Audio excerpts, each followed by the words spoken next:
Welcome, my friends, to our journey in risk management for today. This month, I will be celebrating 20 years as a PMP and 15 years as a PMI-RMP. So it gives me great pleasure to be sharing insights with you, ponderings and musings that along the way I have made in my journey. Risk management is many things to different people, so it's very important that before we begin diving deeper into risk, we should define it, right?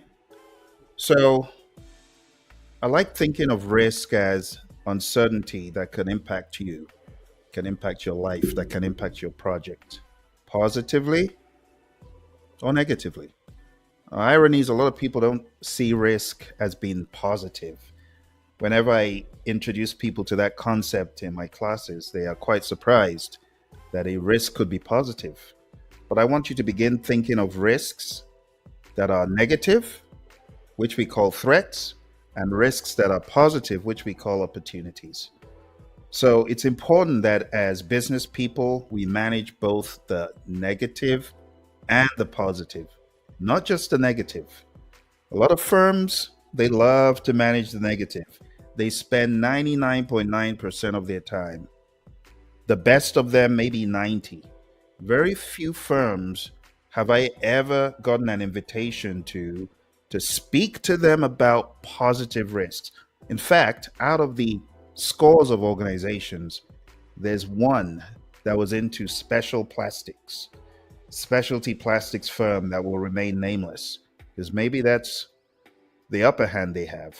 They think about opportunities proactively and they go after the opportunities. So today, I'm going to take you through a pretty extensive journey in risk management. As you can see here, I decided to focus on not just the negative, but the positive.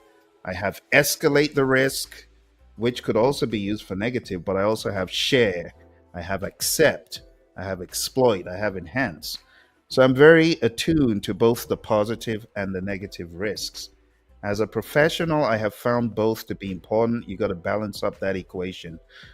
In our journey today, not only will we talk about risk management through the lens of vanilla flavored risk management, we'll be going a step further to talk about the PMI-RMP certification, which I am very proud to have gotten back in 2010. Seems so long ago, my goodness. And in addition to that, I'm going to share with you some of my insights about AI powered risk management. In today's AI race, it would be foolish not to use AI for your analysis of data that is risk oriented. So, without much ado, let's begin a very interesting journey into the world of risk. We're first of all going to talk about the basics before we get into the AI powered stuff. So, let's jump straight in. When you talk about project risk management, that is very specific to projects. But I want you to know that outside of the realm of project risk management is a much broader context of risk in general. As you're driving to work, you're taking risks. As you're going down that alleyway, you're taking risks. As you're walking around, be it in the noon or at night, there are different levels of risk. The level of uncertainty, as my dad used to say, walking around late at night, he used to hate my late nights. But when I was younger, I would do the late nights and he would hate it. And being a parent myself now, I can understand why my dad didn't like those late nights because the level of risk is exponentially higher. Because it's dark, the level of uncertainty, it just magnifies. But at least if it's daytime, you can see what's coming. At night, you can't see what's coming. I remember walking home very late night one night and some shadowy figure appeared just round the corner. And I think he was as alarmed as I was to see me. And he took off running. Thank goodness. Thank goodness it wasn't the other way around. Anyway, just a fun story. Let's jump in. What is risk management? Risk management includes the processes for conducting risk planning, risk identification, risk analysis, response planning, response implementation, and monitoring risks on a project. It sounds like a lot. Now let's laser focus on this well-known chart from the PMI. When you go all the way down to risk management, you see there are 7 discrete things the PMI has mentioned that you should do in order to manage risk. And those 7 things are: one, you got to have a plan; two, you got to identify what you're up against, and not just the risk, but you got to identify the cause and effect; three, you got to do an analysis of a qualitative nature of the score; four, if your organization is so inclined, you could do a quantitative risk analysis, getting more into the monies, getting more into the resource hours and things of that nature. Then, based on that, you can do your risk response planning for both positive and negative. Then you implement the risk responses, and then you monitor the responses. So that's the journey for today. Now let's look under the hood a little bit more. In planning resource management, your main entries are going to be a project charter. That's one of the first things you get. And then you're going to use all of these tools and techniques, expert judgment, data representation, and so on. But what you're really going to look for is, oh, I beg your pardon, I'm sharing the wrong one. So this is meant to be risk management. So let me fast forward to a better place, maybe here. Let me do this in increments since I was in the wrong place. So when you're in planning risk management, the first thing you're going to do is you're going to come out with a plan for how to manage risks. And you're going to have similar tools and techniques to what I showed you, right? You're going to have expert judgment. You might do some data analysis. You might do some meetings. But your chief aim is to come out with a risk management plan, which is our output here. So when you're coming in with your project charter, maybe you have some elements of a project management plan. Your main goal is not to come out with the risks immediately, but it's to come out with a plan that contains things like this: the strategy, the method, the funding, the timing, the categories of risk, the tracking of the risks. Contrary to what a lot of people think, early on in risk management, this is where you actually decide, how is our risk register going to look? How is our risk matrix going to look? So you come out with these ideas very early on, and you create a risk management plan. The risk management plan is a document that explains how risk will be managed throughout the project. It may also contain information about methodology, roles, budgeting, and protocols. So that's step one. So there's a lot to be addressed here. So let's go back to our list. You got plan risk management, and after this, you have identifying of the risks.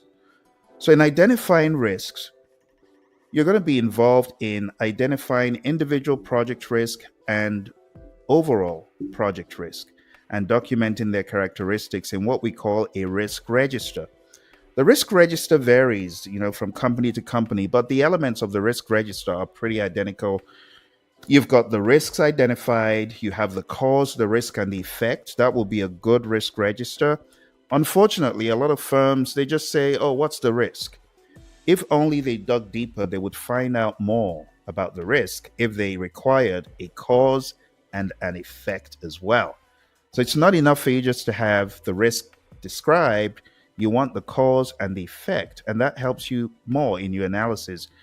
And then you've got the qualitative and quantitative analysis, which eventually gets added to the risk register. But in the very beginning, it's just the cause, risk, and effect, and you progressively add more. Let's take a look under the hood as far as what we do in identify risk. So in identify risk, we bring in elements that exist, such as our project management plan components, one of which will be your risk management plan. You could have agreements, contracts, which could have risks, other documentation. You apply the tools and techniques. Expert judgment is always very helpful. Interpersonal and team skills, because you're going to have a lot of back and forth between the team, understanding their perspective of risk. It needs to be a safe space in the meetings. And eventually, you're going to come out with what we call the risk register, which I showed you. Another output that could begin here is a risk report. And I often refer to the risk report as a State of the Union address as far as risk is concerned. You're going to keep updating the risk report all the way through the project. So now we've talked about 2. Let's go back to our list here. So taking a look, we've talked about plan risk management and identify risk.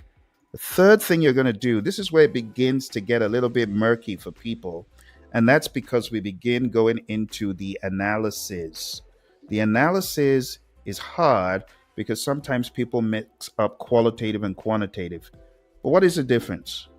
Qualitative risk analysis is the process of prioritizing individual project risks for further analysis or action by assessing, watch this, their probability of occurrence and impact, as well as other characteristics.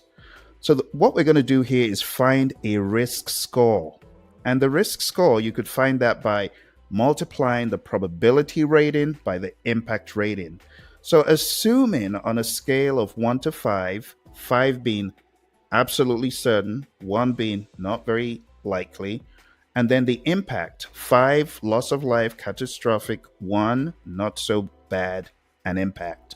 If you have a probability of, let's say, a 3 and an impact of, say, a 4, we have the probability rating and the impact rating. You multiply them and you're going to get what we call a risk score. That risk score is going to be a 12. It is a relative ranking of risks that you've identified. And this is what we do in the world of risk management without getting too far into technicalities and tools. It's a very straightforward on a scale of 1 to 5, you being the expert, because we leverage a lot of expert judgment based on your 20, 25, 30, 40 years, some of you of experience. How probable would you say this risk is? What will the impact be on a scale of 1 to 5? And you have to get pretty prescriptive about those ratings. Those are not just random numbers that you throw out. If you say it's a 1, your firm must have a very tight nomenclature of what a 1 means. Okay, so my recommendation for you, if you're a project manager in a firm and you're spearheading this whole risk effort, you need to make sure that when you are coming up with those numbers, you are very, very prescriptive about what a 1 means in terms of cost, in terms of schedule, in terms of scope, in terms of safety, all around. And this is a hard part of risk that very few people do, because you have a lot of numbers appearing in documents, such as the one I showed you. But when you say a 4, okay, give me some more specificity around the 4 so that I, as a professional, I'm able to go back into my expert judgment banks and come up with something specific, precise. Because qualitative, oftentimes it can be loosey-goosey. In fact, some firms use what I call the lazy method. The lazy method is where you just say, oh, let me qualitatively analyze. I'll just say it's a high. It's like this one here, right? That's a lazy method. Or you say, oh, okay, it's a medium. But what do you mean by a medium? Which is why I prefer going numeric, going a little bit numeric, and you don't have to go into dollars at this point, or euros or yen. You keep it at that probability rating and impact rating. Now, when you multiply them, they're all going to find their level. You're going to have some that are low, those are green. You're going to have those that are yellow, somewhere in the middle. You're going to have those that are abominably high that you have to do something with. But definitely don't do the lazy method. I see some firms doing the lazy method. And while I agree that some risk management is better than none, but this is almost like none because it's so subjective. You got to give me some background how you got to high. And that's where we get into the probability rating and the impact rating. And then the score ultimately. And, don't bounce this just off one individual. Have multiple data points. They're very smart ways of developing these tools.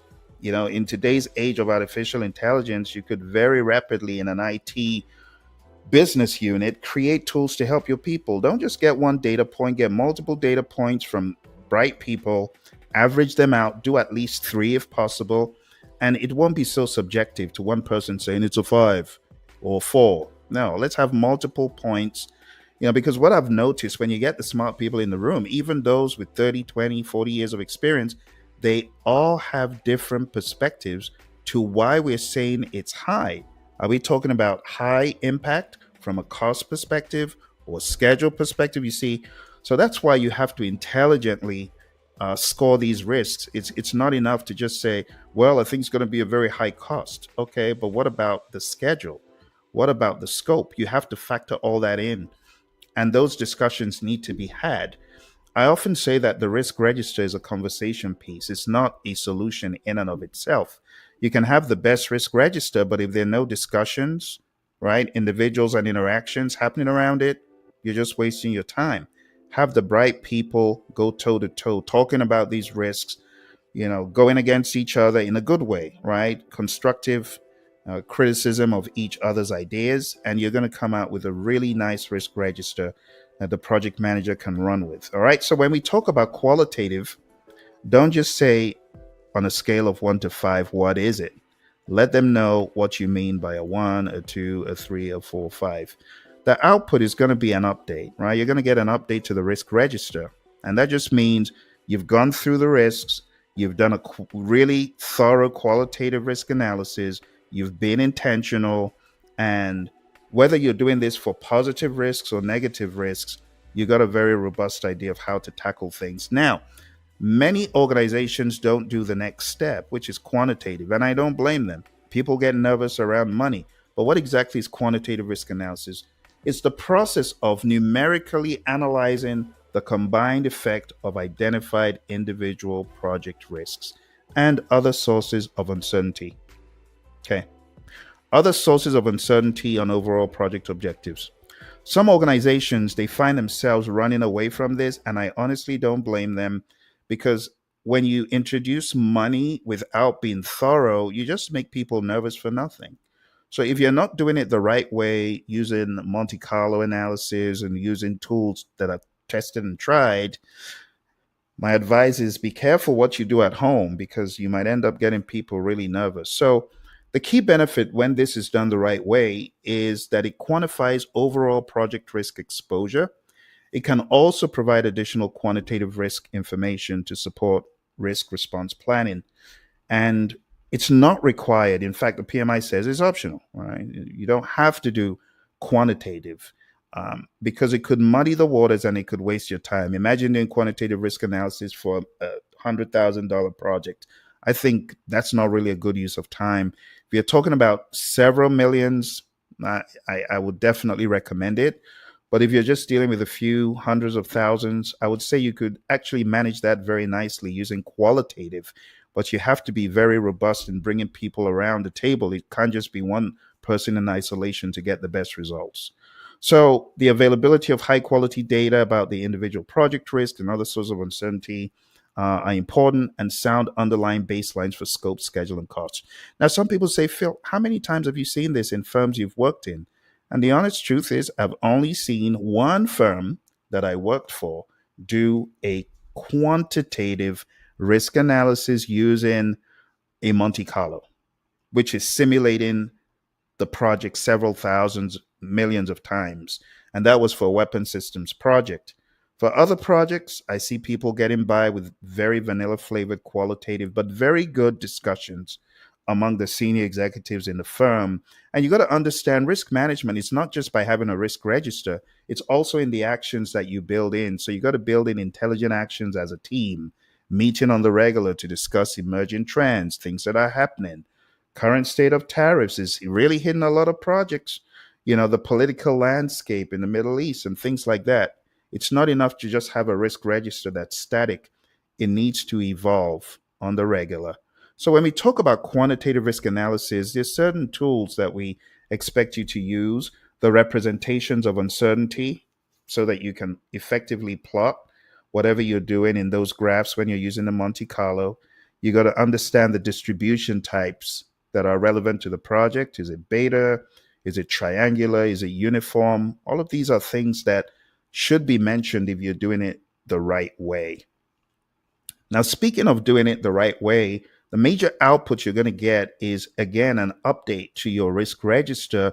But this time, as you see in my example here, which is, by the way, very primitive. It's a primitive example, but it's enough to give you an idea of what is done. So for each risk, you want to simulate the outcome. If you're using a Monte Carlo, it will do all this for you. But you also need to put in good data. So on a scale of 0 to 100, using a probability rating, like when you're playing a game and you throw dice, and then you ask, what is the probability of a 1? If it's just one dice that you threw, then it's going to be a 1 out of 6. What is the probability of a one? 1 out of 6, a two, 1 out of 6. But if you have more, so that's the mindset you're bringing in here. And as a professional, when you look for probability, it's a best guess, it's expert judgment, right? And then the impact, it's also for the most part going to be expert judgment as well, except you have data. And honestly, very few projects have the data to make it less than an expert judgment guess, which is why a lot of firms would opt not to do this because it's so subjective. But if it's done properly with the right data, you multiply the probability in percent times the impact in dollars, if we're using dollars, euros, yen, whatever. Some firms decide to use resource hours. I worked with a shipping company, a shipbuilding company, and they did this very well, but they didn't do it with dollars. They did it with resource hours. So they looked for the probability of the risk occurring, they looked for the impact it would have on their manpower, and they came up with an EMV, expected monetary value. In that case, more like a risk magnitude since it wasn't monetary. But they came up with a number that told them what the risk exposure of that item was. And for the items that had high risk exposure, they decided to be very intentional about managing those risks by either mitigating or even avoiding.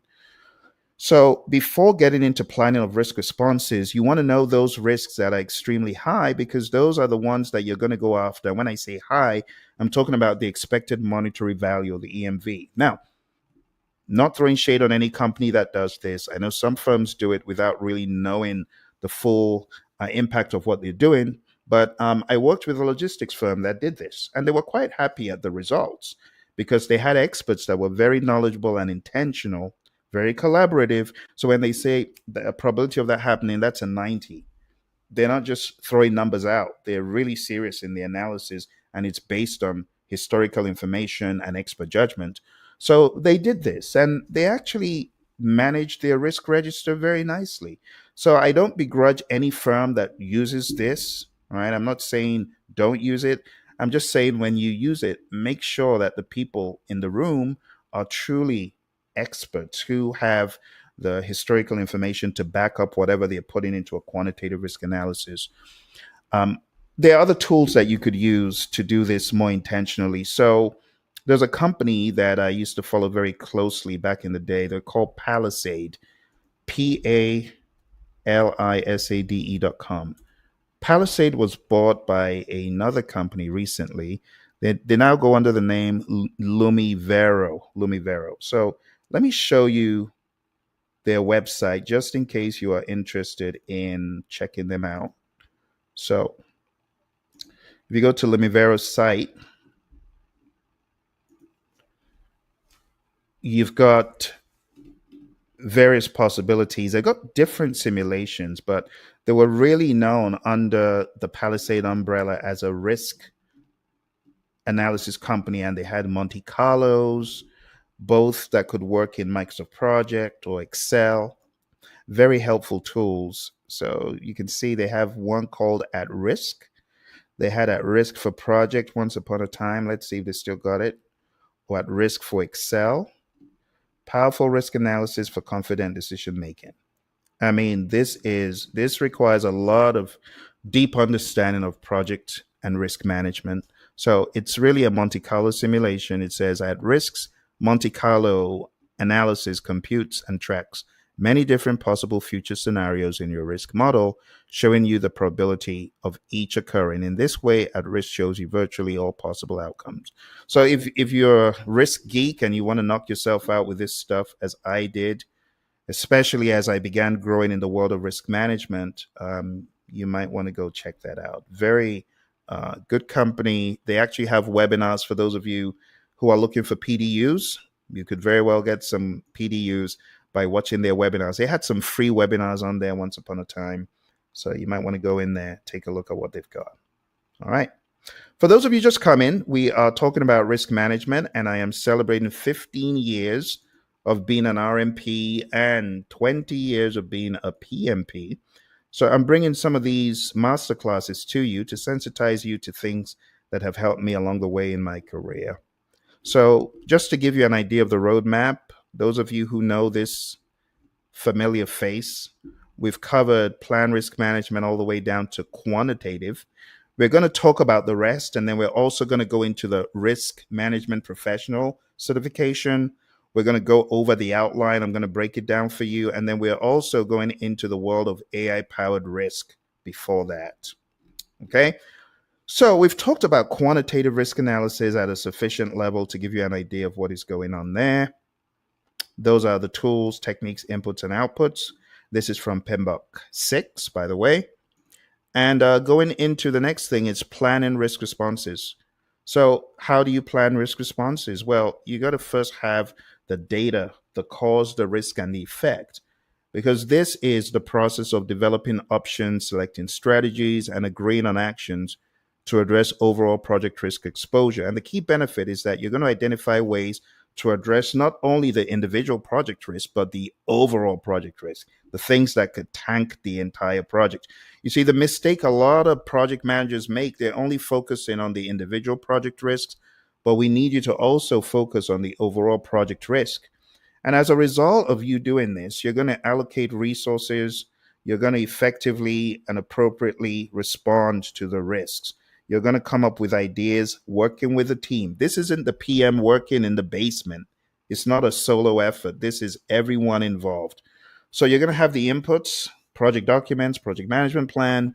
You're going to have tools and techniques such as strategies for threats, strategies for opportunities, which I'm going to show you here. I'll give you some helpful mnemonics. You're going to think about contingent response strategies, which is plan Bs. And then strategies for overall project risks are very similar to the individual risks. So, plan risk responses. Let's jump into the tools and techniques one more time. Okay. So, you've got all of these, and it could result in change requests or updates to the risk register. But when you think about this, there are certain mnemonics that I am going to share with you to help you tackle risk from a more intentional perspective. Let's go to a whiteboard here where I can type and write on the board.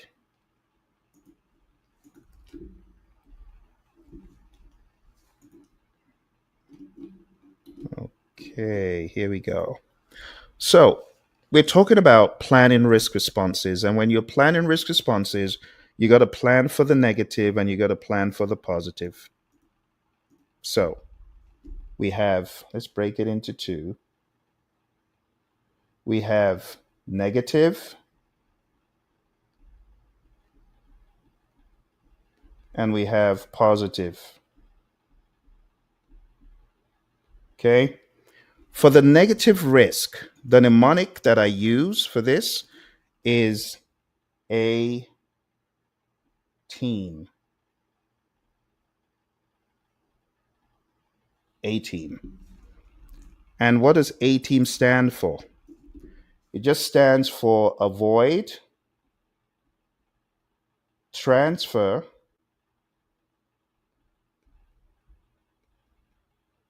escalate, accept, and mitigate.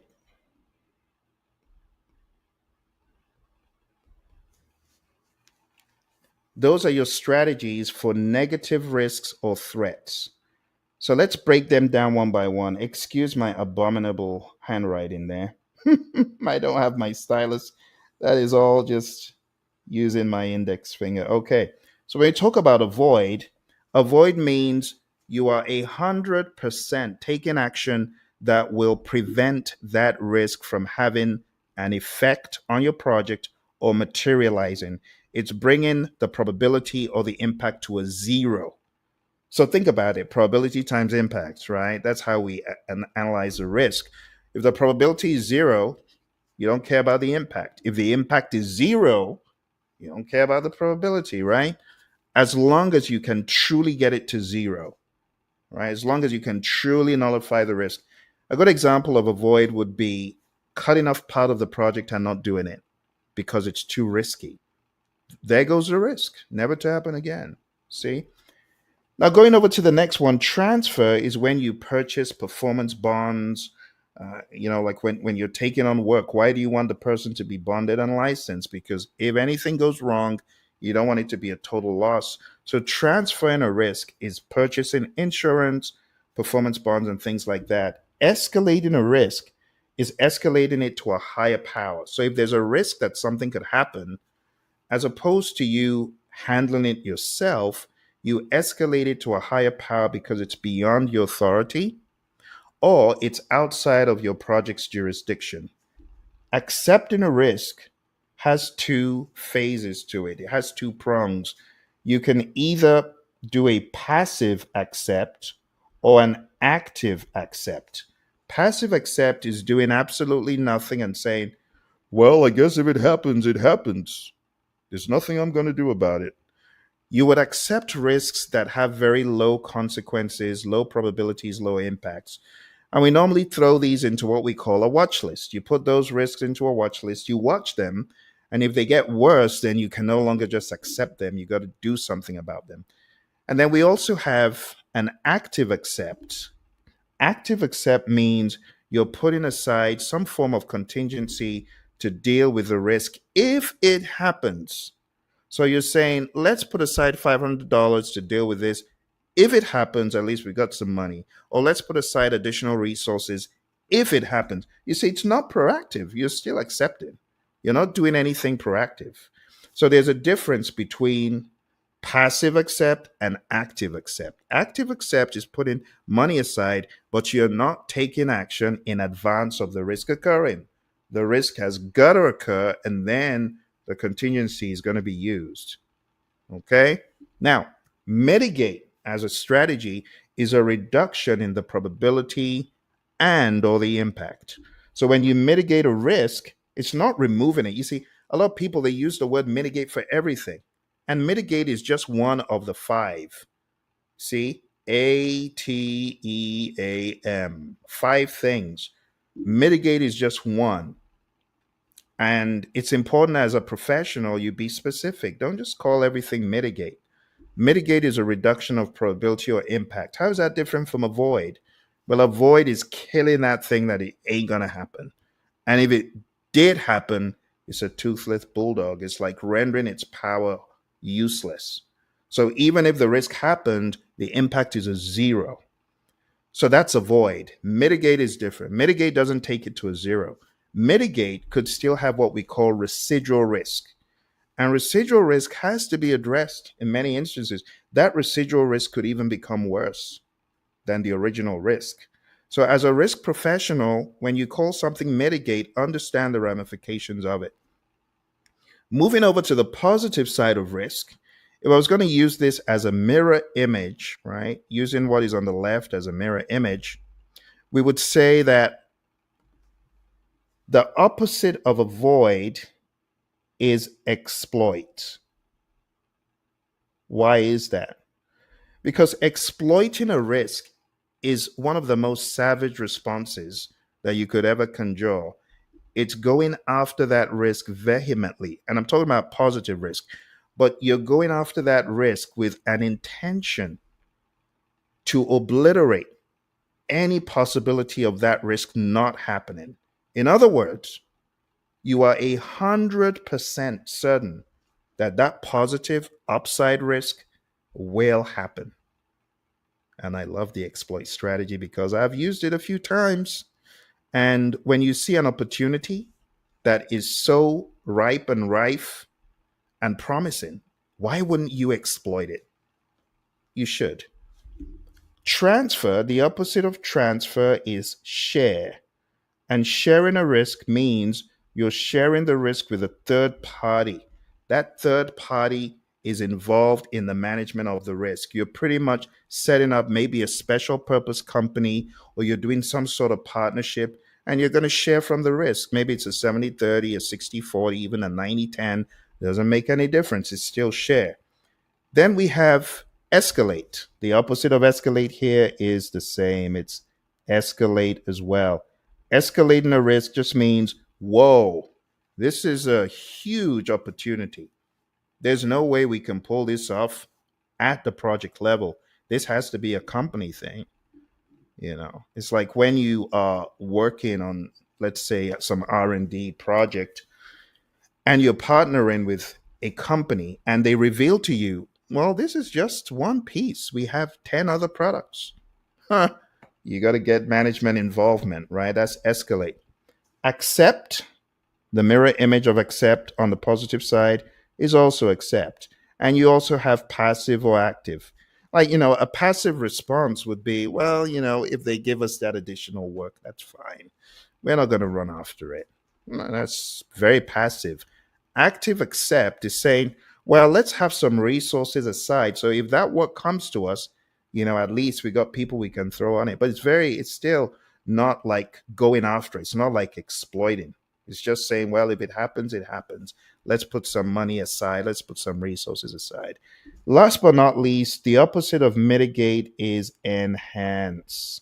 Enhance just means you are increasing the probability or the impact of the positive risk, but you're not taking it to 100 like exploit. Exploit is the most aggressive of all. And, from a business perspective, maybe you can see why it would make sense to think about opportunities more. If you think about opportunities more, your firm is likely not only to win more business, but also to dominate certain market spaces when you're very aggressive with the positive risks. Okay? So, over the past number of minutes, we've been talking about this familiar table. We've talked about plan, identify, qualitative, quantitative, plan risk responses. And now let's talk about implementing the risk responses. Implementing the risk responses means you are keeping your eye on what you said you will do and you are doing it. You don't just come out with proposed responses without doing them. You are actually going to do them. Okay? So, my friends, when you think about these things, you want to think about the pragmatism, right, of implementing the risk response. So let's take a look here. Implementing risk responses has certain tools and techniques as usual. The PMI says implement risk responses is the process of implementing agreed upon risk response plans. The key benefit of this process is that it ensures that agreed upon risk responses are executed as planned in order to address overall project risk exposure, minimize individual project threats, and maximize individual project opportunities. A common problem with project risk management is that project teams spend effort in identifying and analyzing risk and developing risk responses. Then risk responses are agreed upon and documented in the risk register and forgotten. They go into the bottomless pit. But we don't want that. We got to be proactive. So let's take a look at some tools and techniques we use here. The inputs, of course, we have our risk register, our risk management plan coming in. We use interpersonal and team skills. And the way we do this is we inspire, lead, motivate, encourage those who are meant to take action on the risks. We motivate and encourage them to take action. The output, you could have change requests. If things didn't go as planned, you could always change the mousetrap. You might need to update the risk register. But ultimately, this is all about proactivity and it's about great leadership. This is where you have to be a great leader in order to ensure that the promised actions are taken. So let's go a step back. Let's take a look at what we would have populated in our last process. So in our last process, we would have updated the risk response, right? So here you've got have extra peer reviews. That's one. Hire more resources and cross-train, so on and so forth, right? And then ultimately, the strategy could be defined as mitigate or transfer or escalate, like I showed you. We have a risk owner. That is the person whose objectives are impacted by the risk. And oftentimes, the person who came up with the risk response.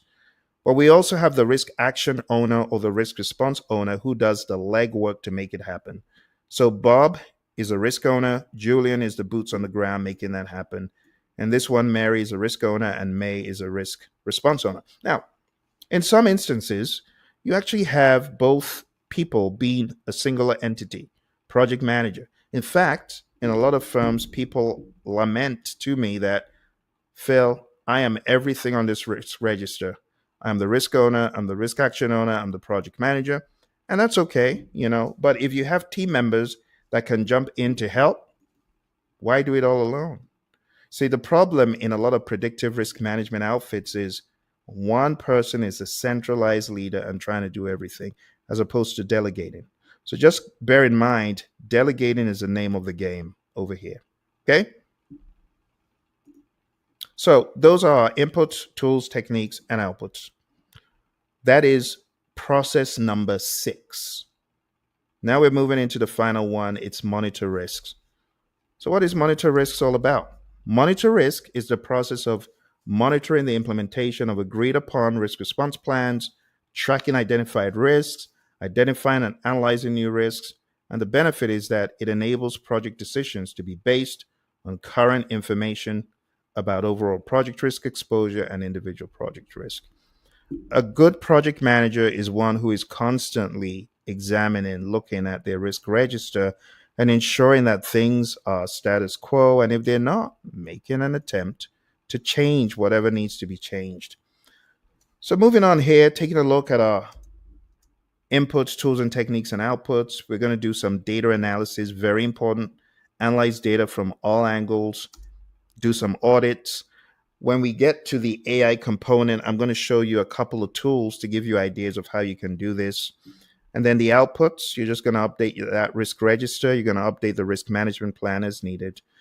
And the key benefit of this is it enables project decisions to be made based on current information about overall project risk exposure.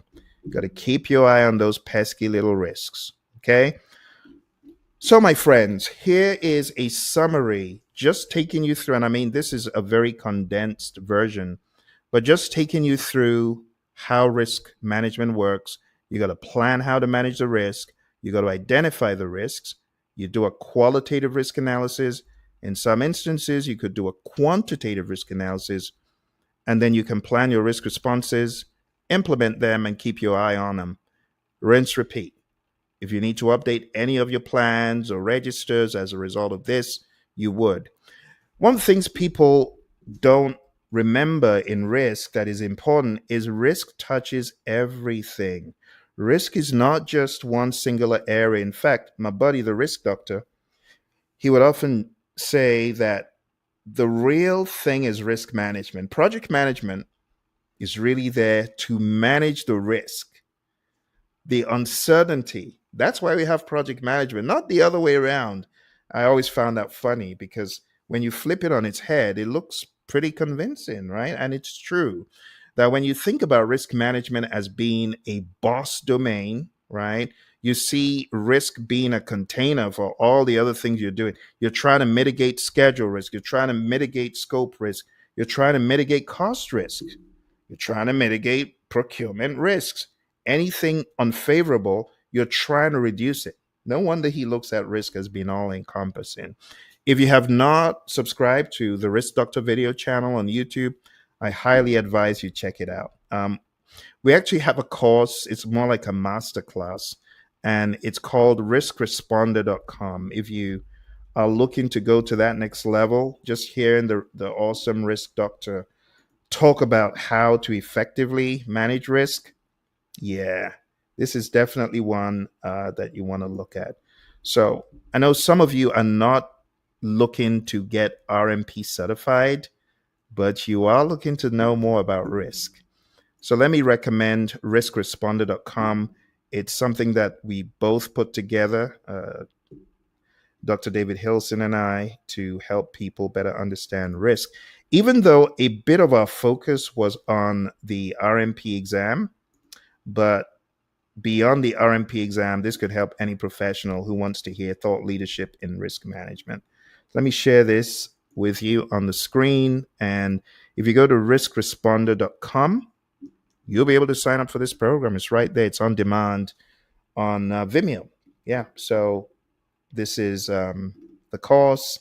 And at the time, we tackled risk management looking at the PMI-RMP content outline. That content outline has since been updated, but the information in this course, it will stand the test of time. It is really, really, really awesome. So I'm playing the part of the student consultant, and Dr. Hilson's playing the part of the professional, giving me the advice, showing me at the time the risk practice guide. We went through that, and very, very, very thorough. That's 4.5 hours of really great risk instruction. Okay, I want to give a shout out to some friends who came through. I see my buddy Raymond came through. Raymond, awesome to see you. Thank you very much. Happy Father's Day to you as well. And Prashant, thank you for coming through. Thank you very much. Appreciate the congrats on my 20th anniversary of being a PMP. Being a PMP for 20 years it's been a fun journey. I can't complain. PMP has opened several doors professionally, and as a result of being a PMP, I've been fortunate to go places I would never even imagined. So if you are thinking of getting RMP certified, PMP certified, yeah, definitely look into that.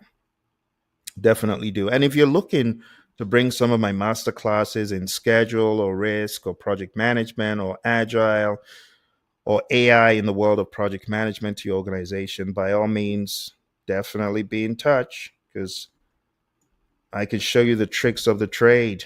Haven't been an OG in the game, although there are a lot of people that are double my age in the game. Like my buddy Lee Lambert. He's the original OG. I'm still a kid next to him. But anyway, moving into a final thing, we're now moving into the wrap up, at least for this section. We still got a lot more to talk about. It's just a wrap up. So if you are looking to go deeper into risk, or you're looking to take any of PMI's exams, you got to understand the benefit of each process here, understand the 5 strategies for threats, 5 strategies for opportunities, know those key outputs like your risk report, your risk register, your risk management plan, know the different sections in the risk management plan. There's so many things I wish I was able to go into, but I cannot cover all of it. I have probably about 200 slides, which I cannot cover in totality today. There's just no way. But if you're looking to take the RMP exam, just stick around, because towards the end, I am going into how you need to think for the exam, and we're covering the RMP outline. Okay? Before I round up, let me land by explaining what some organizations do to effectively manage their risk. So they come up with a risk register like this, but the important thing for them is understanding what they would call, what is my total risk exposure? So when they do probability rating times impact rating, they go a step further to do quantitative. So they do the quantitative risk analysis by multiplying the percent probability by the impact in euros, in yen, in dollars, in whatever currency they're using. Take a close look. They do that for all the risks. Let's say you got hundreds and hundreds of risks. But at the end, when you've multiplied probability in percent times impact in dollars, you're going to end up with an aggregate. You get what I'm saying? You're going to end up with an aggregate amount, and that aggregate amount is the EMV across the entire project. Those of you doing PMP, you know this, right? And that number right there at the bottom, that 89,150, in some firms, they say, well, that's our risk exposure. That's the amount we need to have in contingency. And while it is a very primitive method, it's better than nothing. So again, I am not criticizing any firm that does it. It's a primitive approach. And if it's working for you, like I said, it was working for one of my clients that's into building ships, They didn't even do qualitative. They didn't even do quantitative in dollars. They did quantitative using resource hours. It's working wonderfully for them. So I don't begrudge you, right? Just be innovative in how you apply it.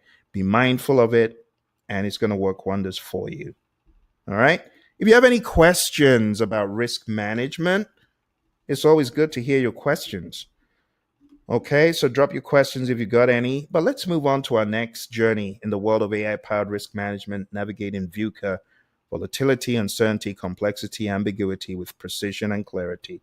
So now I've given you the lay of the land of vanilla flavored 101 risk management.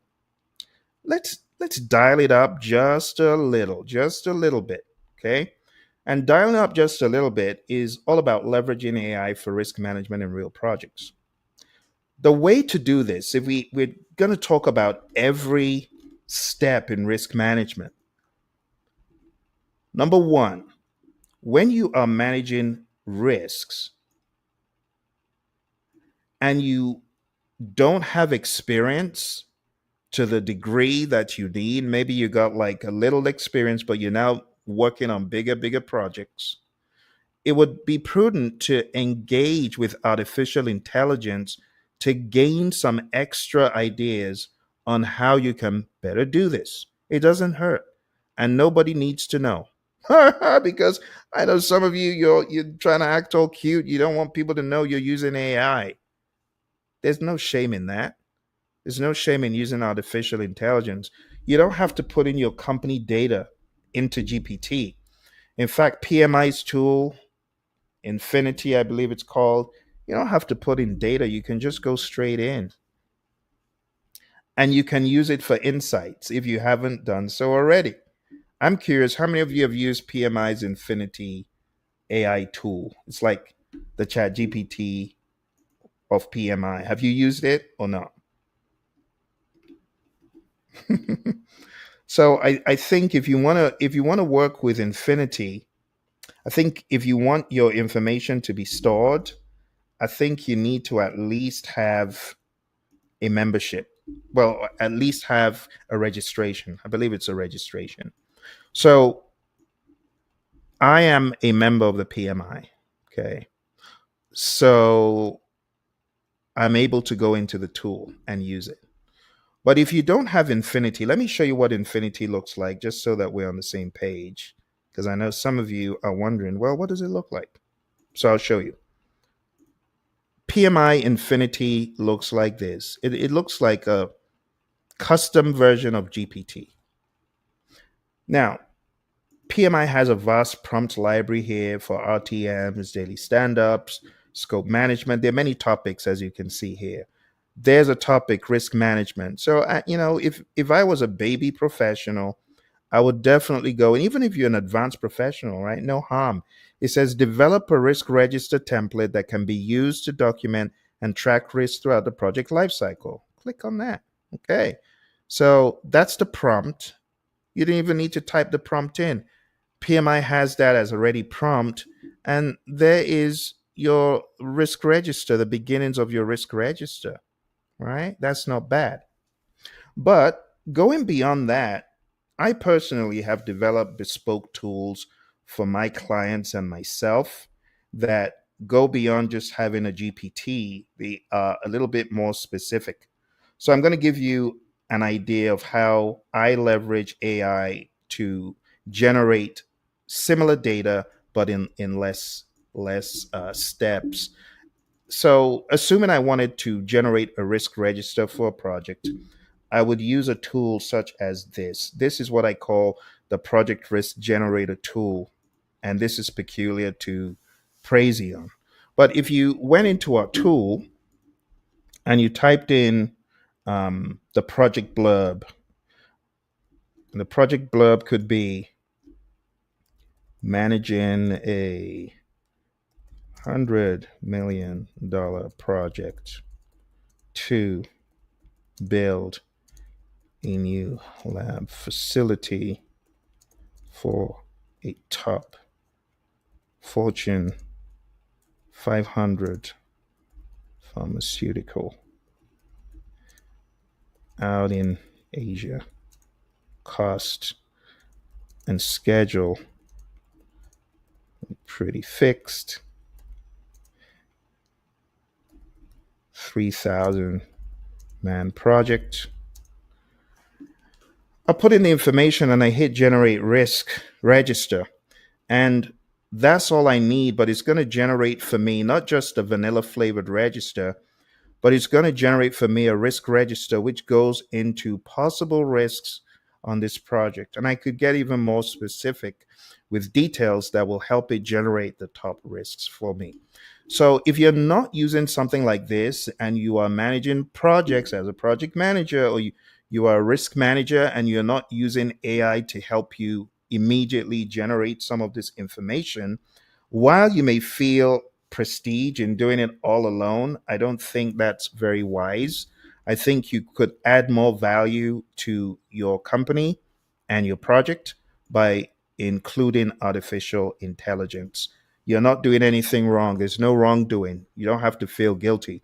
So, whether you are generating a risk management plan, or whether it's a risk register, or whether you're doing a qualitative or quantitative risk analysis, you could use artificial intelligence. You could take your risk register, that risk register I just showed you, you could take it and you could feed it back into the tool and say, generate for me some ideas about X, Y, or Z, whatever the parameters are. Now, if I went back to what I just showed you, I could show you how to analyze using the power of artificial intelligence various parameters around volatility, uncertainty, complexity, and ambiguity, TECOP, and PESTLE, right? But let's hold off on TECOP, PESTLE, and VUCA for a while because I want to make sure I give you some more ideas before I show you any additional tools. So let's move on to some ideas for professionals to make it more pragmatic. How do you leverage AI for risk management in real projects? These are just some ideas, thinking out loud about things you could do. Okay. So, assuming you are on an IT software development project, you could use AI for early risk identification via project scope analysis. How do you do that? You got to feed the data in. Okay, now if the data is very specific to your firm and your firm does not have their own AI, it's sad. They should, especially if they're in the top tier of firms. But these days you could have your own AI behind your firewall. Maybe they should look into that. You could do code reviews, you could do chat GPT prompts or GPT prompts for dependency risks and historical failure patterns, AI driven velocity forecast, and a prompt could read what risk might arise with these APIs and architecture. You'd be amazed at what you get. Medical industry, similar to what I just showed you. How about literature mining for adverse event risk? You could take existing literature, feed it into the tool ethically, and get feedback. Regulatory intelligence, scanning FDA and EMA, portfolio risk analysis, and the prompt could be what regulatory risk for phase 2 trials in oncology exist. Construction projects, you could use AI for forecasting. Permit delays, weather risks, supply chain modeling, on site safety. You could do AI image analysis. These days, this exists, but of course, you have to spend money on it. But AI could survey a site and give intelligence as far as what are some of the risks that it sees. Schedule risks from commodity price volatility. You could just put that prompt in. Logistics projects, no difference. Supplier reliability, route optimization, depending on geopolitical conditions, weather risks. And you could use the AI. These days, it's real time. There's data sources for real time geopolitical monitoring for supply disruptions. And a sample prompt could be what delivery risks exist with this route and suppliers. When it comes to product development, you could use AI to identify compliance risks like FCC and CE risks, market readiness, and you could just ask, given this bill of materials, what sourcing or compliance risks may delay the launch? So the summary is general best practices, right? You could prompt with project charters, schedules, roadmaps, supplier lists. Nothing is too big for AI. You can give it tons of data and it will in a quick turnaround spit out ideas for you, as I'm going to show you with our VUCA, PESO, and TECOP tool. You could combine AI and predictive analytics and dashboards, but most importantly, don't forget your brilliance as a professional. As you use AI as a partner for your human experience, you just get further ahead. It's just a no brainer. So, the summary of all that I'm showing you is AI transforms risk management with early identification, very rich analysis, way beyond what I could do in Excel. I know a lot of you are Power BI fans, but Power BI plus AI will get you even further ahead. Adaptive responses, greater resilience, and just feed it good data. Don't feed it junk. Feed it good data. Don't be suspicious of AI. Look at it as a partner, right? Not a bandit.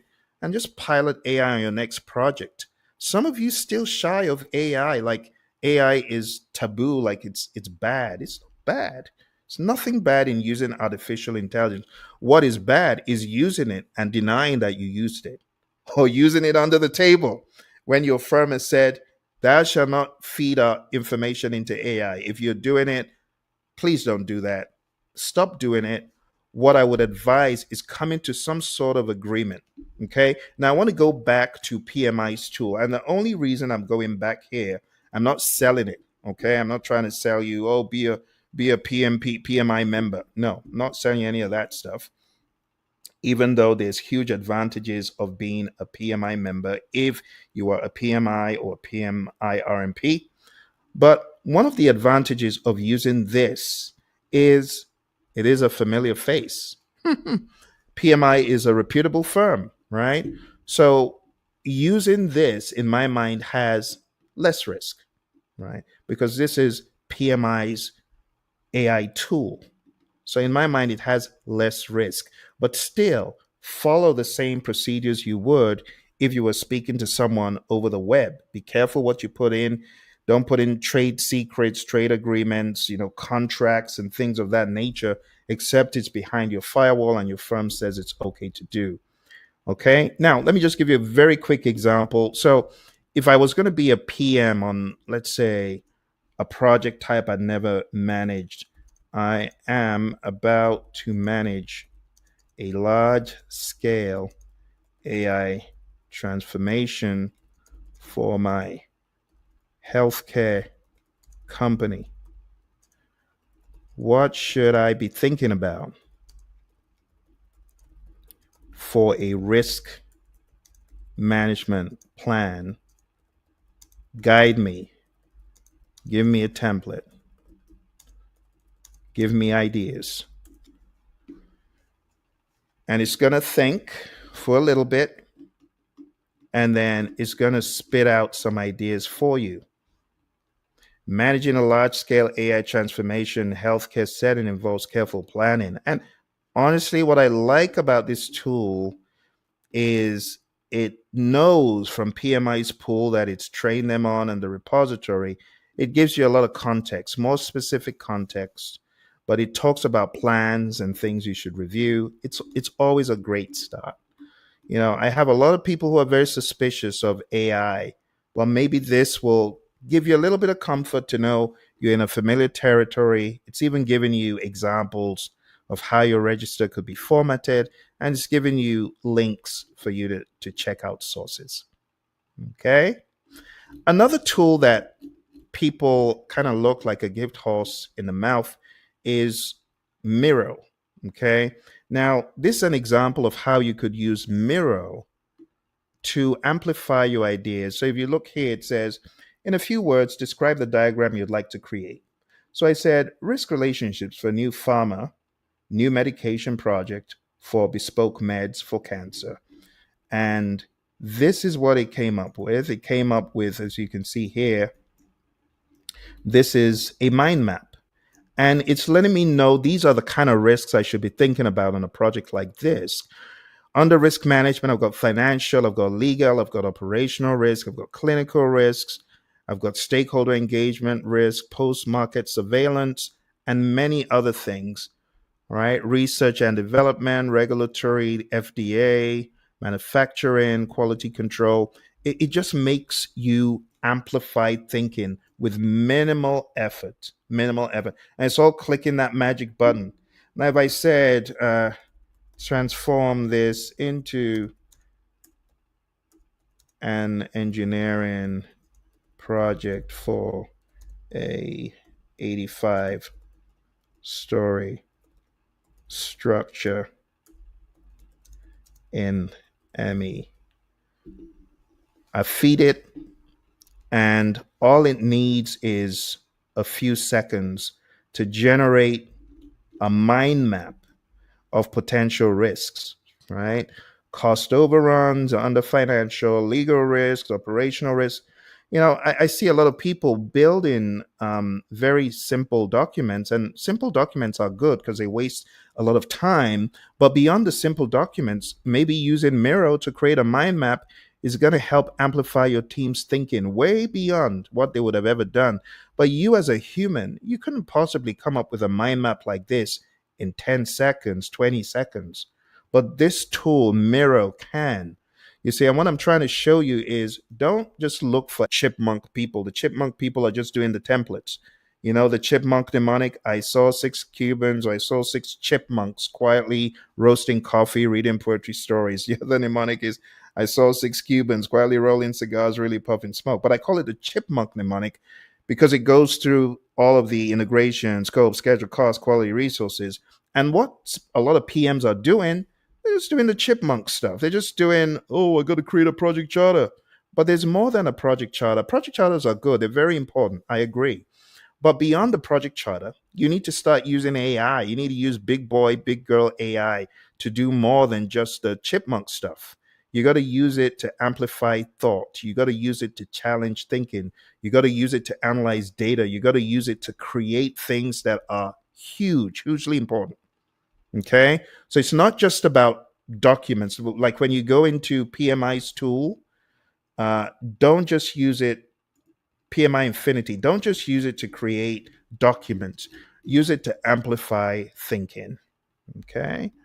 So let me give you another example. Let's say you're on a project. I just got word that the client has additional services to be bid on. How could we position our 50 years oil and gas and construction experience on this bid? Now it's very loose. It's very loose. But sometimes you got to keep things loose when you're putting them into AI for your privacy reasons. But if I put that as a prompt, it's giving me ideas that I may not have readily thought about. I'm not even creating a risk register. I'm just asking it for advice, you see. And then you got to go to the next level, and you got to say, based on whatever parameters, what you know, maybe what you know about me. So my AI tool of choice, it knows a lot about me. It knows so much that it actually reminds me about stuff I've forgotten. Now, I know that scares people, but it doesn't scare me because I ain't done anything bad. I ain't running from the law. Having trained the likes of the FBI, definitely ain't running from the law. So I have no problem with telling AI a thing or two about me. Okay. So based on what you know, coach me into this role. And for me, it knows everything. It knows my mentors. It knows John Maxwell is my leadership coach. It knows Roy is my agile coach. It knows Dr. Rick Brinkman is my communication consciousness coach, so on and so forth. So when I tell it stuff, it's coming at me with specific ideas. See? Specific ideas. I did this for Roy one day, my buddy Roy. I said, Roy, watch this. I asked my AI tool, do you know who Roy is? And immediately it told Roy his whole history. And he said, yeah, that's Phil, that's scary. But anyway, jokes apart, you got to begin using AI more than just a dumb terminal. It's more than just a paper pusher. You see how it's mentoring me. Understanding industry language, leverage your experience. Things that you may not have really gotten. And unfortunately, a lot of people don't know they are paying hundreds and thousands of dollars for coaching that is not even up to par. It's not even, I mean, you would be better off speaking to AI than speaking to some humans, right? Except they're very skilled like me. You see what I did there is a shameless plug. Well, go to pmanonymous.com if you're looking for coaching in anything I've told you today. PM Anonymous is where I coach, train, and mentor people. Now, AI can't replace me, but it can help me. It can help me and it can help you. Okay. With that said, let's go back into one of the tools that I showed you earlier. I want to show you one last tool, being a risk nerd, a risk nut, because my buddy, the risk doctor, Dr. David Hilson,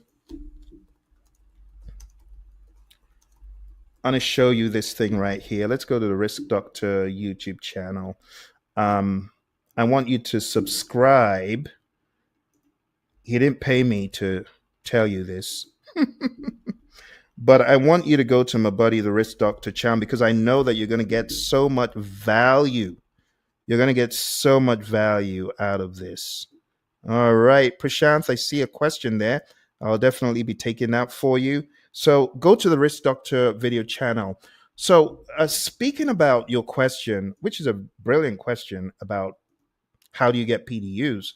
Well, one of the quickest ways is that's David. So to get PDUs, depending on what you're trying to get the PDUs for, number one, I want to recommend if you are a risk not because there's not a lot of good risk. There's not a lot of good post PMP risk instruction. Even at the PMP level, a lot of the risk instruction is pretty basic. It doesn't take your thinking outside of the box. And that's why I would recommend riskresponder.com, which David Hilson and I put together just 4.5 hours. And you just record that as your PDUs because you watch the videos. Make sure that when you are claiming these as PDUs, you got to let PMI know what you gained from it. My PDUs have been audited in the past. PMI challenged me. Well, what did you learn from that Six Sigma training? So you have to make sure you get all that you've learned and you document it because anybody can be audited. But I would suggest the riskresponder.com. And beyond that, let me show you one more secret here. So if you're a member of the PMI, again, trust me, I am not selling you anything. I'm just letting you know because I have my own views about having to pay continuously. I know some people hate having to pay continuously for membership, and I don't blame them. Everyone's different. But for me, I see my investment in myself as something I'm fortunate to do as a living human. So, having to pay PMI for membership is just part of my development, my personal development. So if you're looking to gain PDUs, this is what I would recommend. Let me show you right here. You need to go to projectmanagement.com as a member of the PMI. This is free. When you go to projectmanagement.com under webinars, you got live webinars, you've got on-demand webinars. Under on-demand webinars, if you log in as a PMI member, you'll be able to see how many PDUs you have left in your cycle. And then you can also search for fun topics. Like if I wanted something from risk, just type in risk and it will come up with some ideas. When to trust AI and when to intervene, Mayday, decision making under duress. So those are some of the topics. But if I get specific and I say, all right, I want something for my PMI-RMP, then it gets more specific, you see.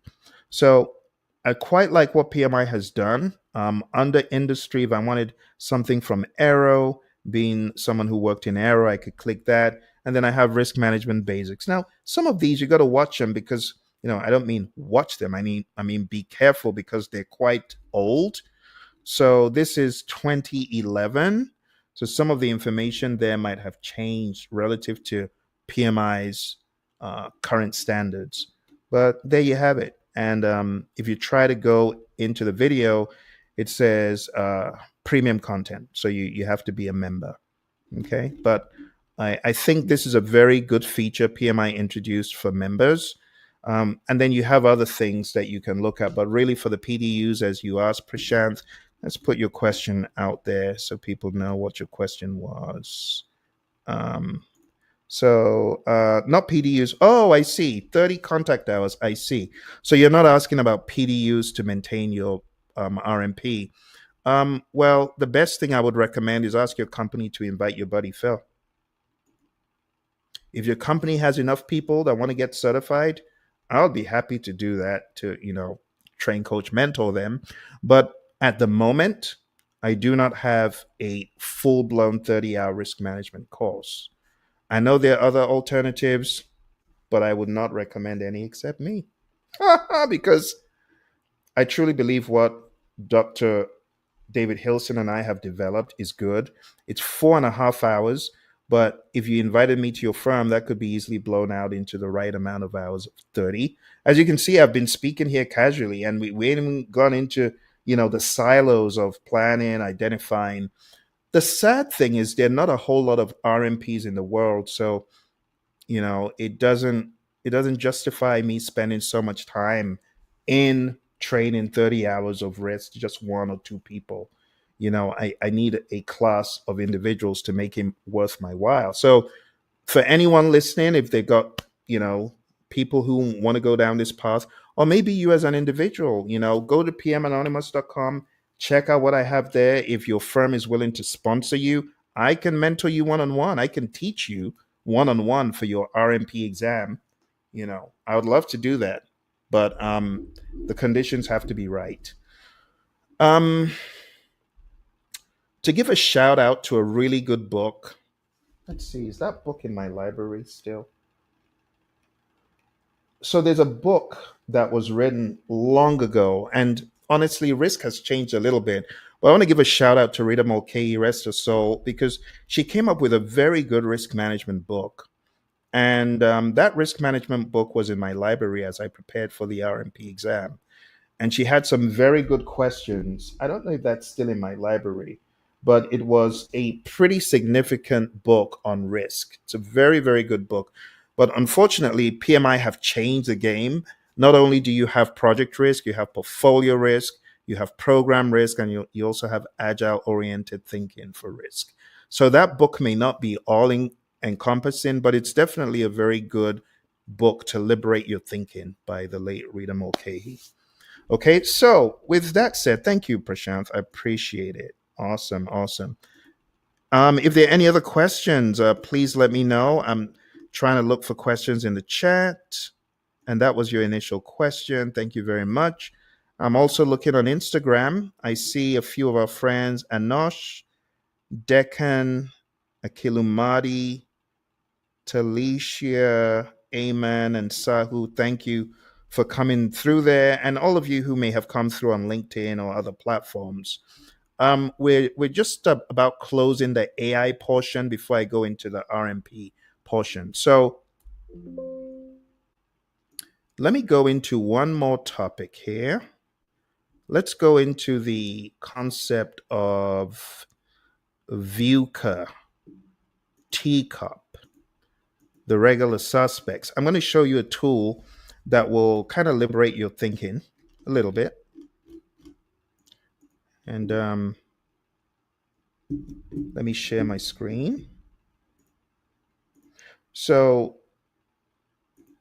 over the past number of minutes, we've been kind of thinking out of the box about risk, how to view risk in this age. When I get done with this next thing, we'll go into this thing right here, the RMP outline. So this is another diagnostic tool. So in the very beginning, I showed you the project risk register generator from Praizion, and we put in a blurb. So a project to manage uh, 85-story structure, build and use uh, a boot contract arrangement upon completion for 10 years, uh, 300 million budget in Abu Dhabi, and generate the risk register. I should take that first. And then we're going to generate the risk register. Like I said, in the world of risk, you want to do things smart. So here we go.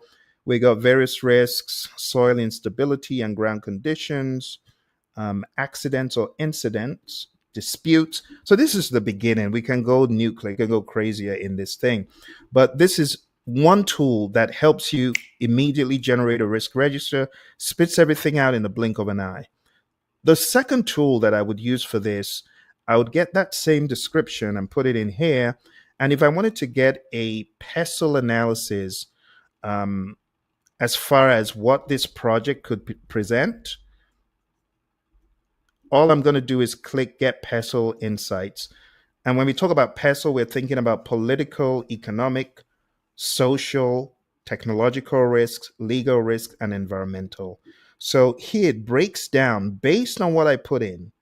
Here's the political risks. Abu Dhabi's political environment is generally stable, but changes in regulations related to construction, real estate, or foreign investment could impact the project. So it's giving you ideas. I'm not saying this is an all-inclusive list of pestle insights, but it's a very good beginning. And I'm telling you, when you get intelligent people in the room, this it just gives them wings. It's not Red Bull. It's a good pestle analysis that gives your team wings.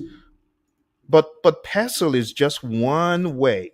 Is one way of thinking, and you can see the very detailed report it's given me. We could probably talk about this and get insights, cover our bases, everything from labor laws, intellectual property, building codes. It's helping you in the blink of an eye. You get what I'm saying? Now, going over to volatility, uncertainty, complexity, and ambiguity, we can also get those insights. So I'm clicking on the VUCA button, and the AI tool, based on how it's been trained and what it knows, it's going to give me volatility insights.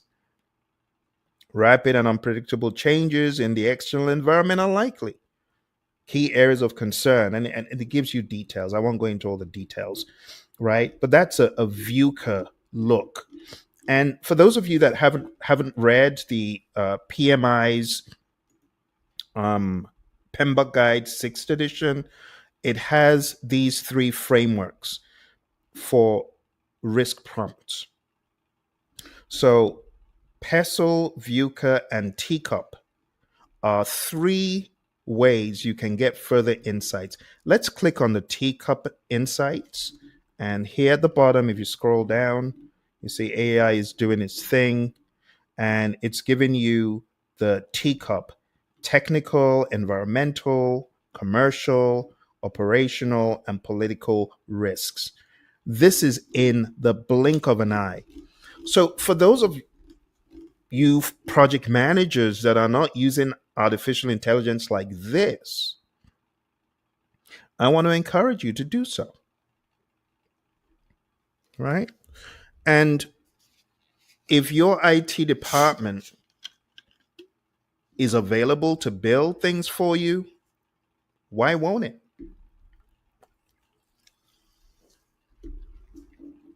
Why isn't your IT team building stuff for your PMO?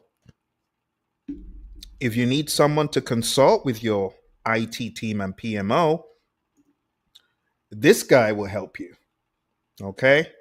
And honestly, it's not so much a shameless plug, even though it is, but it's really a lifeline, because I know many firms want to go to the extra mile and they don't know how. They don't know who's consulting in, this AI driven project management, risk management insights. This is your guy if you're looking to do that. If you don't have the good ideas already and You want someone who's consulted and can give your IT team ideas of what to build, bespoke tools to help you. Hit me up. I'd love to help because I want you to go beyond the chipmunk level. Too many PMs at the chipmunk level. You got to go beyond chipmunk. You got to go to higher level while the tools and the minor tools, I'll call them, or the templates are important. You got to free yourself from just thinking, oh, project charter, AI developer project charter. Ooh, I got a project charter. Yeah, I know. I was at that stage in the beginning, but I had to transcend the template, chipmunk template stage. All right. Well, that's pretty much some insights into tools. I've shown you how to leverage Miro. I've shown you how to leverage bespoke tools such as our risk diagnostic tool. And now it's time for us to go into the RMP exam, the PMI RMP. So this is the PMI RMP content outline. I shared this with you at the very beginning. I'm going to put this in the chat again just so that you've got it. Let's put it in the chat. Is there anyone here thinking of taking the PMI RMP exam? So Prashant had a question. Which book is that? Now, I want to say that book. I want to say I don't want to promise. Let me have a look. I don't want to promise and then fail. Let's see. Oh dear. Yeah. Hold on a second. Do I have the book? Hmm. I'm so sorry. I'm not able to find the book. Not able to. Oh, wait a minute. Wait a minute. I think I found it. Yeah, I found it. Okay. It's always worth a try, isn't it? It's worth a try. This is the book that I read as I got ready for my RMP exam many, many years ago. Many, many years ago by the late, great Rita Mulcahy. I don't know if you'll find this book on Amazon, but what I like about the book, there are very few people in the world of project management that I would recommend to anyone.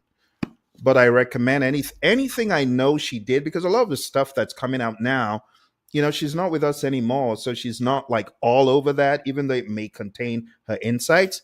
But this one, I know that she wrote this one shortly before she left this planet. And it's a really good book. It's very well written. And I mean, it's very impressive. She was definitely one of the great minds of our time. So, I know a lot of people, when they look at the book for PMP, they don't like her writing style. I don't mind her writing style. Maybe because I'm a little bit like that. I'm so over the top in project management that I can understand why someone would write the book as she does. But it keeps you on your feet, keeps you on your toes. The book has a lot of nice little templates, has some templates. Um, if I go to the back of the book, I think it's marked up because I really actively use this book. The way I use this book, I didn't really study a whole lot for my RMP. And I think it was a few days to my exam. I ended up getting the book. So I just sat down with the book and devoured the book. And then I ended up taking the exam. So the book, it's called Rita Mulcahy's Risk Management Tricks of the Trade for Project Managers, second edition. Okay. So if you want to check out that book, go to Amazon. The book is there. Okay. All right. So there you have it. Yes, indeed. Yeah, she's really good. A lot of the last generation PMPs, yeah, they used, yeah. Her writing style is very alert, very, very present, and just a great one of the great minds of our industry for sure.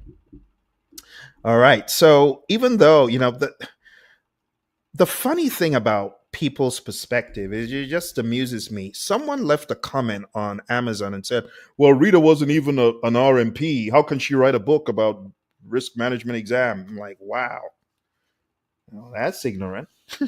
That's ignorant. You don't have to be an RMP to, My buddy, Dr. David Hilson, is not an RMP, but he's one of the greatest minds, if not the greatest mind that I've encountered in the world of risk. He's like the risk OG. You know, you want to know a thing or two about risk? That's him. That's why we call him the risk doctor. Okay, let's go back to where we were. So we're talking about the risk management professional exam. Today is risk day in my celebrations of being an RMP 15 years, a PMP 20 years. So this exam is not as it's not as simple as it looks. Because when you look at the PMP, you got like many tasks. And if you look at this on the surface, it looks like, okay, just five things. No, each one of these has hundreds of other things.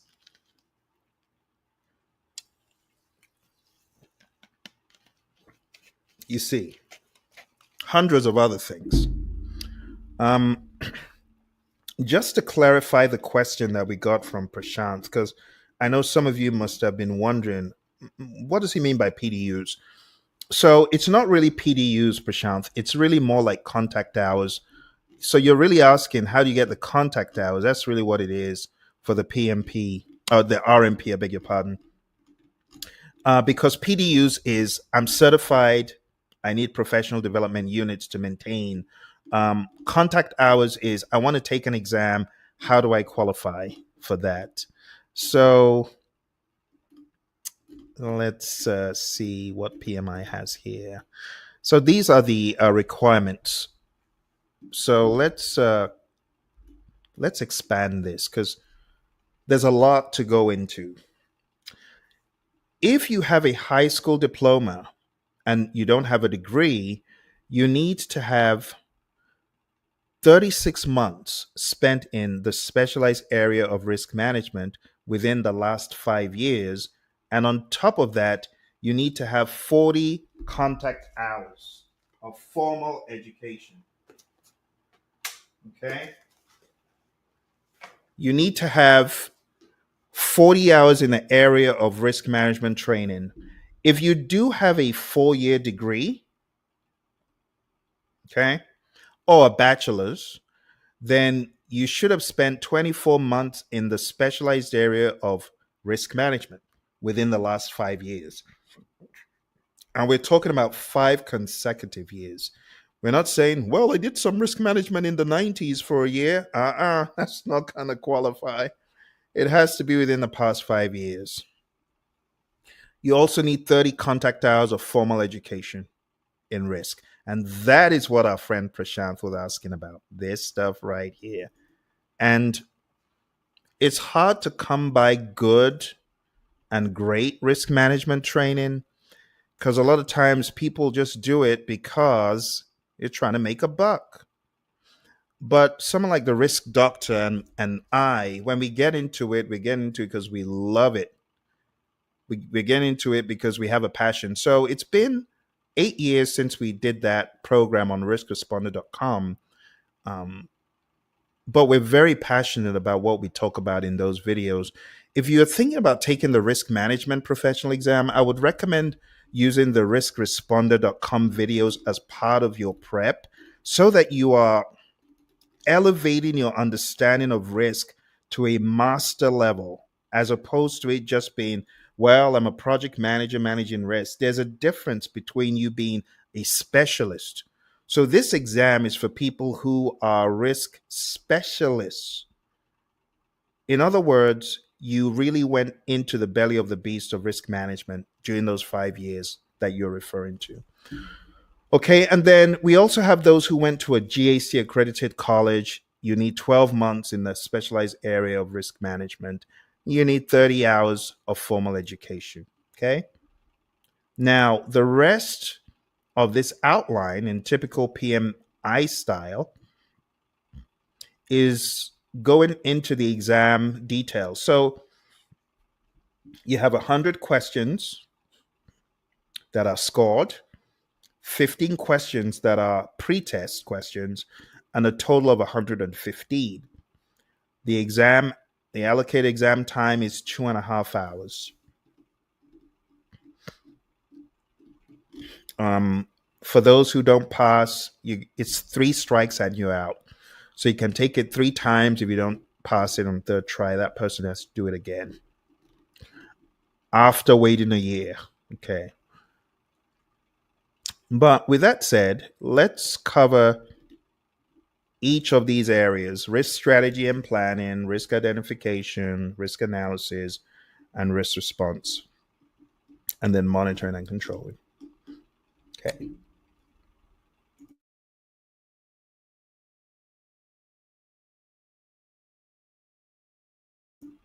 Okay. So, in usual PMI style, you have domains, tasks, and enablers. And this is how it's broken down in the outline. But the outline is a little bit boring to look at. I'll just be straight up honest. So I'm going to use my slides. Okay. Let's use some slides.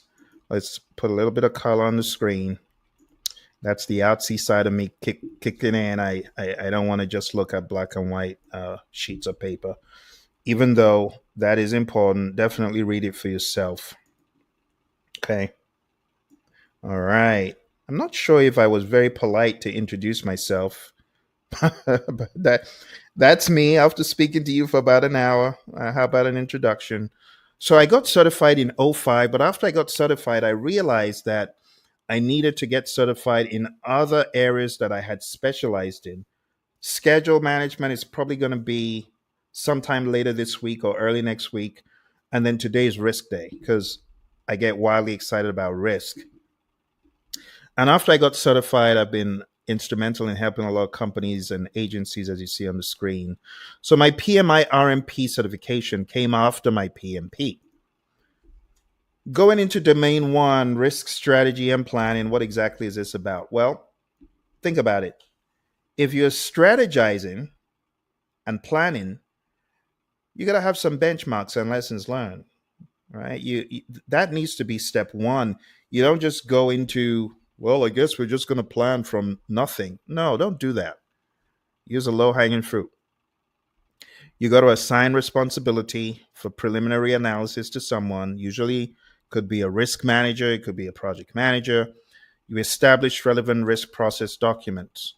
Okay.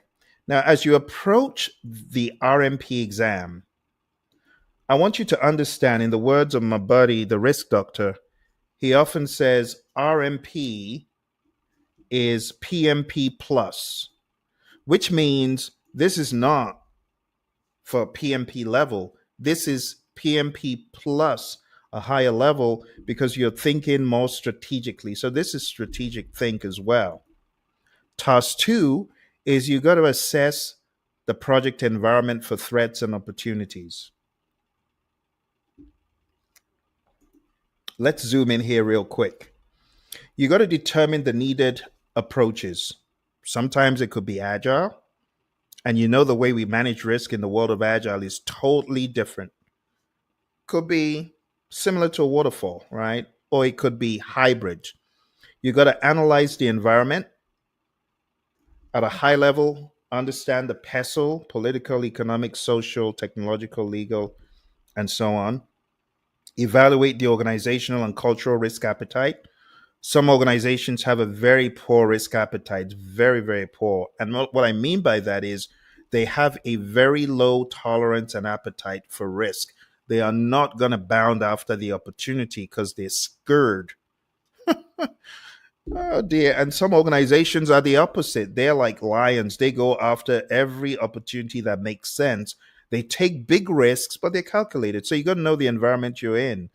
You got to analyze the PM, the project management information system and data, conduct stakeholder analysis, all this good stuff. I wish I had more time to cover the details, but I don't. So I'm going to have to be quicker.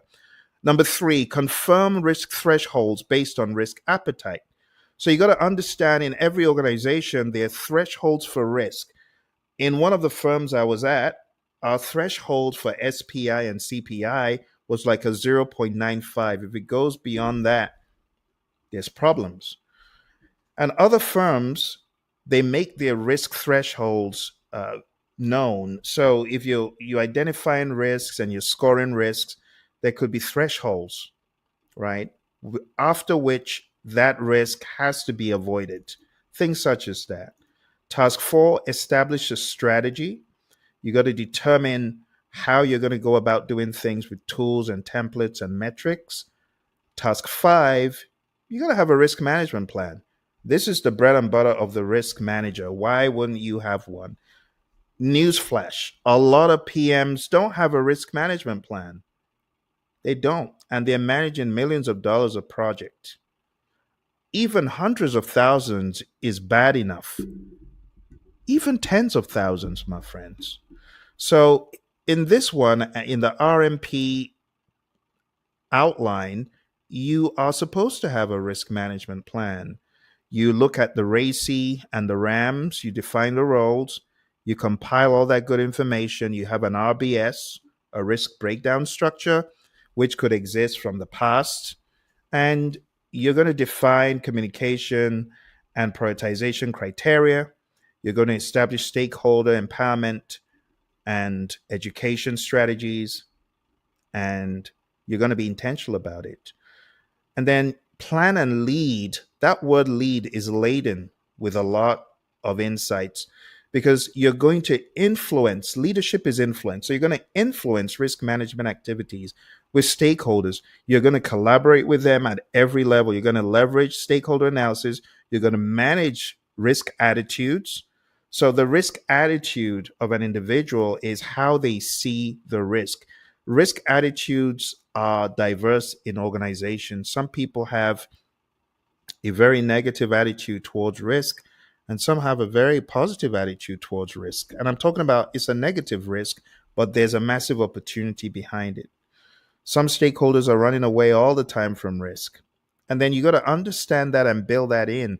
This is not about your attitude, it's about theirs. So you got to build all that in, and you got to lead stakeholders with that mindedness. Some stakeholders are very scared, very afraid, but it's up to you to lead them, right? Lead them to discovery, right? Beyond their biases. Because as you go through risk management, you know biases creep in, and that influences our risk attitudes. So where you see biases, you gotta be able to ask the right questions for people to be free of themselves and their biases. Domain number 2, risk identification. One of my favorites. For risk identification, I like having risk meetings where we identify risks together. We use rapid means of identifying risks like Ishikawa's, or we use mind maps, or we use affinity diagrams. Another way you could do this a little bit more laboriously is by having interviews, interviewing subject matter experts, but ultimately you're going to analyze the results and you're going to come out with not only the risk, but the cause and the effect. You're going to examine assumption and constraint analyses. You leverage assumption and constraint analysis. You categorize them, and then you look for those associated risks. And my favorite, cascading risks. Risks leading from one risk to another. It's that way of thinking that you need to be aware of for this exam. Document risk triggers. Risk triggers are warning signs that a risk is about to occur or has occurred. You document thresholds, and you develop your risk register. Cause, risk, effect. I call it the CRE model. Don't go anywhere without your CRE. If you're a risk expert or you're looked at as the risk guru in the firm and you're not focusing on these three upfront, these three, cause, risk, effect, you're doing it wrong, my friend. If you're just looking at the single risk, without being aware of causes and effects, without being aware of the possibility of cascading risks, you're not doing it right, my friend. So these are some of the things PMI is trying to sensitize us to in the outline. Documenting risk triggers and thresholds based on context and environment, developing the risk register, and ultimately analyzing the risk, going into domain three. In risk analysis, we talk about a qualitative risk analysis. I've shown you this, so I'm not going to waste time on it. But when you do a qualitative risk analysis, as I said in the very beginning, you got to think about all the dimensions, not only cost. A lot of times when you ask people about risk, they're just thinking about cost. And that's the wrong way to do it. It should be schedule, it should be budget, it should be resources. And if you wanted to convert those into some sort of monetary insight, do it, but do it intentionally. And then you got to prioritize risks. You got to perform some sort of ordinal classification. And then you get into the forbidden zone of quantitative, the one that people are, oh, I don't want to do it. I'm scared of numbers, Phil. Or maybe your management. Maybe your management is one of those managements. You show them big numbers and they lash out at you. Well, I understand why you don't do quantitative then. But for this exam, you got to know it. You got to understand your expected monetary value. You got to understand how that's put together. It's the aggregate effect. It's everything. So it's the aggregate effect of risks on the project. You got to understand decision trees. I actually have a video somewhere on YouTube showing you how to do decision tree analysis because it used to be big on the PMP exam. Maybe not anymore, but just the mindedness of seeing probability branches, right, for your potential line of action or potential projects, it could be very helpful in the real world. So if you haven't watched that video, just search Praizion decision tree analysis. It should probably come up with that video. All right, moving on. Identifying threats and opportunities. So you want to do, like I said, an Ishikawa, you want to do SWOT analysis, do an impact analysis, do all this great stuff, but empower stakeholders to independently identify risk. One of the things that we used to talk about back in the day was doing an anonymous survey of the experts. So if you do an anonymous survey of the experts, there's not going to be a whole lot of influencing you because of what I said or influencing me because of what you said. So it makes sense for you as much as possible to try to gather this not only in a workshop, but also leading up to the workshop. Just get some independent thoughts. Okay. And that takes us to domain 4, risk responses. As a professional, you want to be aware of the options I showed you. You got the A team, avoid, transfer, escalate, accept, mitigate. You've got the easy, enhance, accept, share, exploit, and escalate. I showed it to you in a different order, but you got those. I don't know if you were here when I showed that, and I think I got rid of it, unfortunately, but I'll just remind you really quick. You got to think about A team for the negative risks, and you got to think about easy for the positive risks. And trust me when I tell you, this stuff is so alive and well on the exam. You actually can't escape it, right? You're going to come across this in planning risk responses. So the summary of steps 1 to 7 is you got to understand when to use an avoid versus a mitigate versus an escalate.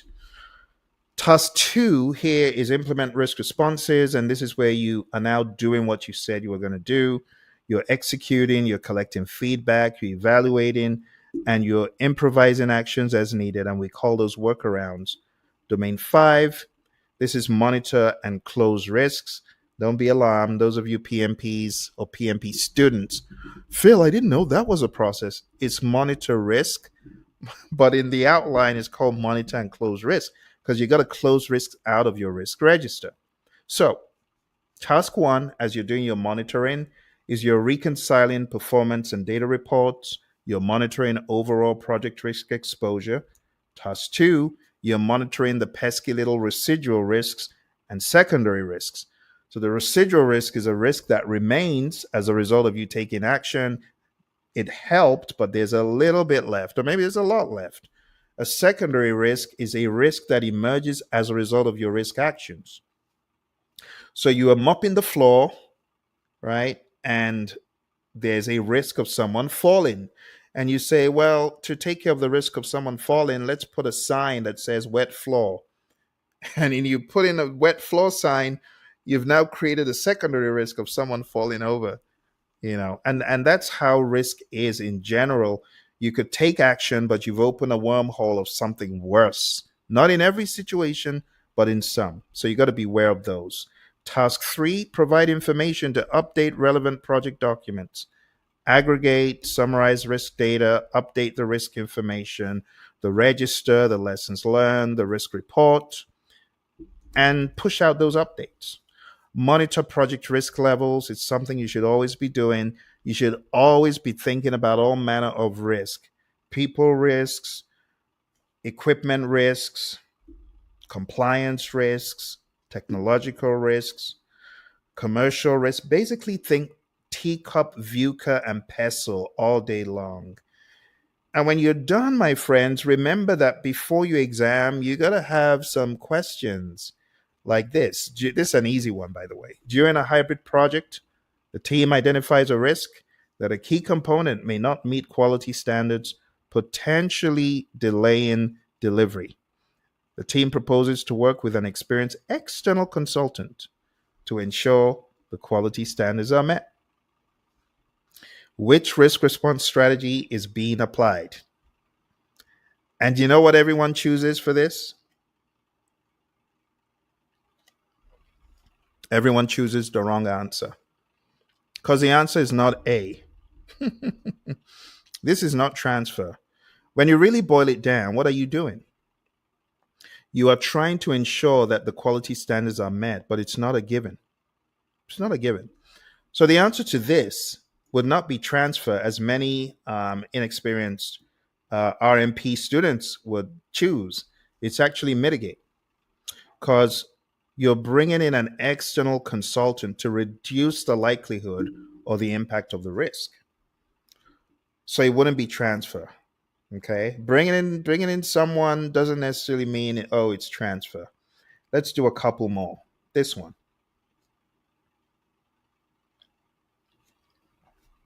A project's budget includes funds specifically allocated for unforeseen risks. Midway through the project, a critical risk materializes, requiring the use of these funds. Which concept is being utilized? Okay, now I expect those who are PMP students in the making, I expect you to get this. This is relatively straightforward. So you would know that contingencies are for known risks. For unforeseen risks, the answer would be B. So management reserves. And these are more like definitional questions. All right, let's ask one from a different world. Finally, during a sprint planning meeting, the team identifies a risk that a new tool may not integrate well with the existing system. The team decides to proceed, but agrees to revisit the risk at the next sprint review. What strategy has been applied?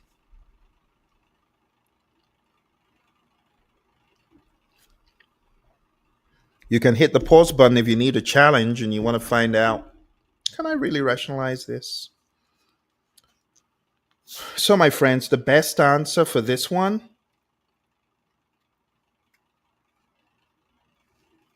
it's not mitigate.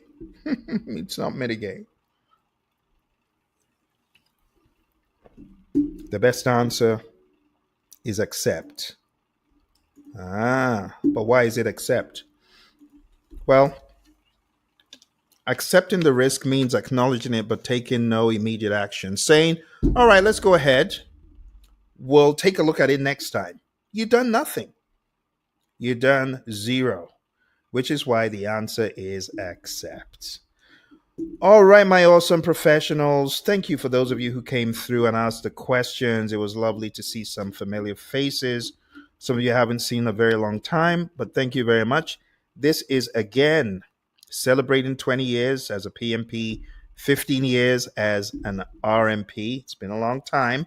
So this is my way of stirring up the urgency to be aware of project management and risk management, the RMP exam, and all the other topics I've covered today. All right, I think it's going to about 2 hours, and I owed it to you folks to do this because I haven't really gone in on risk the way we did today. Not to mention AI powered risk management. So, do you have any final questions? I know it's very late on the East Coast. Some of you already like you gone. I don't blame you. It's quite late on the East Coast. It's already 11 p.m.